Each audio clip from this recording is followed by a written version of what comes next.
Well, the leader of the Al-Qaeda terrorist organization, Ayman al-Zawahiri, has joined the anti-Syria campaign. Now, in a video message, he called for the ouster of President Bashar al-Assad. Reports say Al-Qaeda terrorists have sneaked into Syria to join the armed groups operating inside of the country. Al-Qaeda claims that it's the enemy of the U.S. and Israel. Now, many believe that the terrorist group has entered a strategic alliance with Washington against the Syrian government. Despite slogans being against the Israeli regime, Al-Qaeda has never taken any action against Tel Aviv's interests, while it has carried out hundreds of deadly bomb attacks in Muslim countries such as Iraq and Pakistan.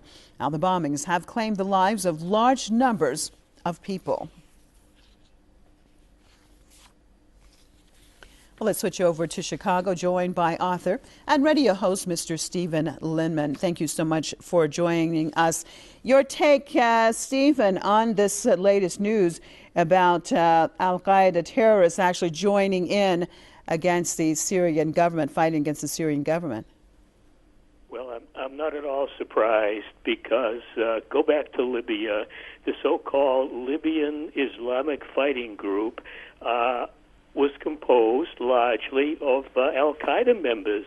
At the same time, what's never reported in the West is that Al-Qaeda was a CIA creation, and America uses Al-Qaeda strategically as both enemy and ally. It's amazing. That's exactly what goes on. So America can vilify Al-Qaeda as a terrorist organization, and at the same time, for many years, it's used Al-Qaeda strategically. It did in Libya, and it appears it's doing it again in Syria, just a replication of the Libya model. Well, what does that mean exactly, Stephen? How can you be friend and foe at the same time? Or does it mean they're friends but in a disguise of foe? What exactly does this mean? It's mainly a rhetorical difference. The public stance of my country, the United States, is Al-Qaeda is a terrorist organization. Covertly, Al-Qaeda is used as an ally, as it was done in Libya. It was done in the 1990s. It's being done against Syria. So the rhetoric on the one hand, you have the enemy, and the policy on the other hand, you have the ally. I think that's the basic division. Okay. Well, in the story that I just read, also there was a reference to the fact that Al-Qaeda, though claiming to be anti-Israeli, has never attacked Israeli interests, but has caused a lot of chaos in Islamic or Muslim countries.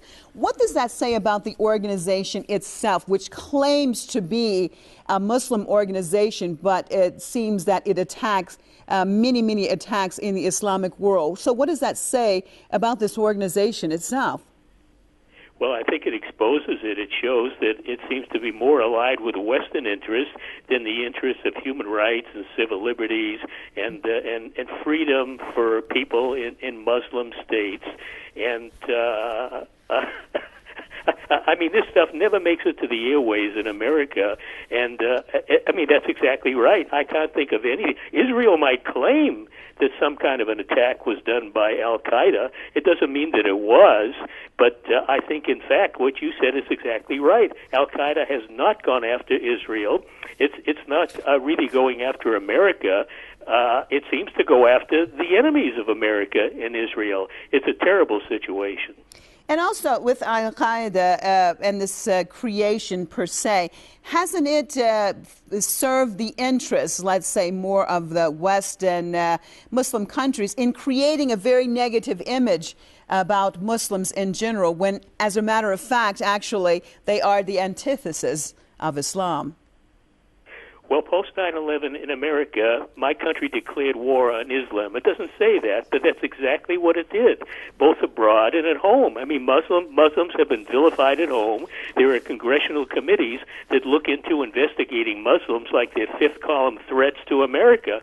I mean, Muslims are Muslims are no different than anybody else, but you'd never know it following the U.S. media and the extremists that infest the U.S. Congress and promote hate. And there are other independent organizations with former government officials or people related to them, and they literally fuel hate against Muslim people, characterizing them as terrorists and so on and so forth.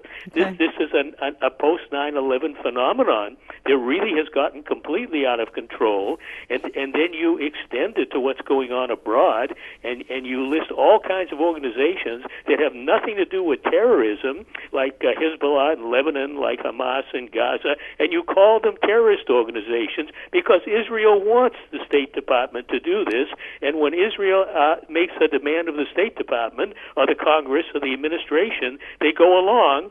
So again, you've got Al-Qaeda on the one hand, you've got other groups, and you've got the worst despotic states in the Middle East, Saudi Arabia, Bahrain, Yemen. I mean these regimes.